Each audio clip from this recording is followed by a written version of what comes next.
Война. День 444. Ситуация на фронтах. Украинское контрнаступление началось, и именно там, где оно и могло начаться, а именно в Бахмуте, ибо только там до этого наступали российские войска. Поскольку на других участках фронта россияне уже давно сидят в обороне, контрнаступать там возможности нет. Альянс Свободы.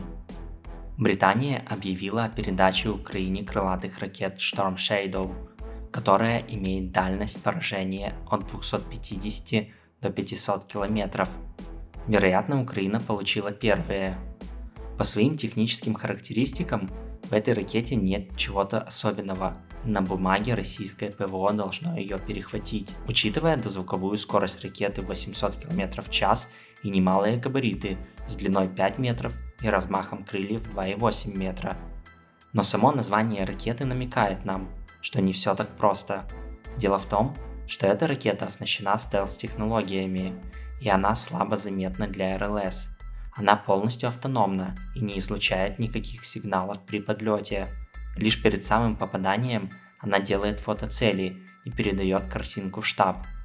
Также ракета летит гораздо ближе к Земле, на высоте 30-40 метров, что позволяет ей скрываться за рельефом местности. Эта высота вне зоны действия штатной работы российских ЗРК типа С-300, С-400, что и делает ее крайне тяжелой для перехвата. Воздух. Вчера в Луганске произошло 2 взрыва. Как заявляется, они были на одной из баз россиян на машиностроительном заводе.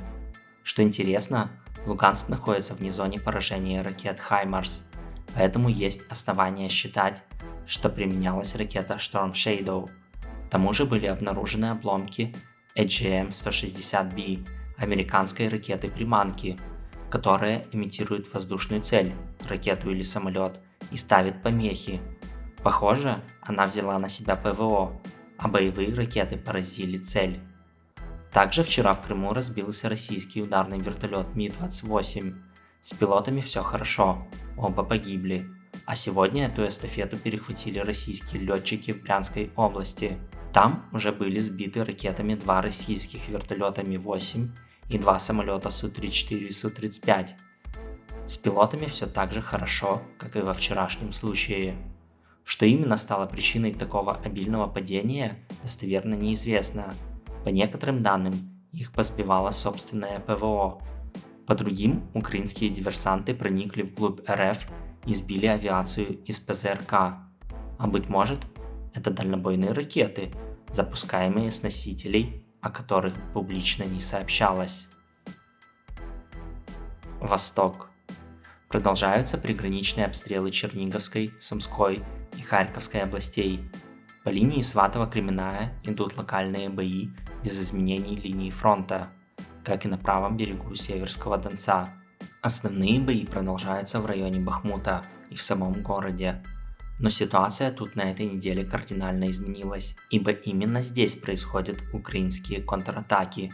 Изначально 3-я штурмовая бригада перешла в контратаку южнее Ивановского, выбив российскую 72-ю бригаду, нанеся ей ощутимые потери.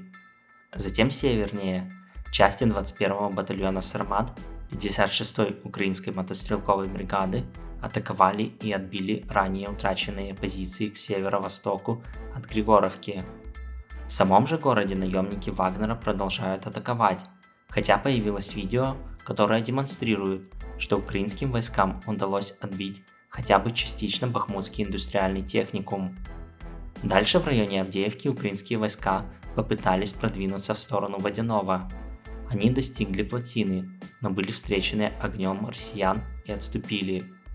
В районе Угледара украинские войска форсировали реку Шайтанку и заняли позиции северо-западнее Новодонецкого. Однако неизвестно, когда именно это случилось. Дальше обстрелы вдоль всей линии фронта, включая правый берег Днепра, но без изменений на земле. Спасибо за просмотр, буду благодарен, если вы поддержите это видео лайками, комментариями. Также можно становиться спонсором на YouTube и Patreon. Ну и пишите адекватные комментарии.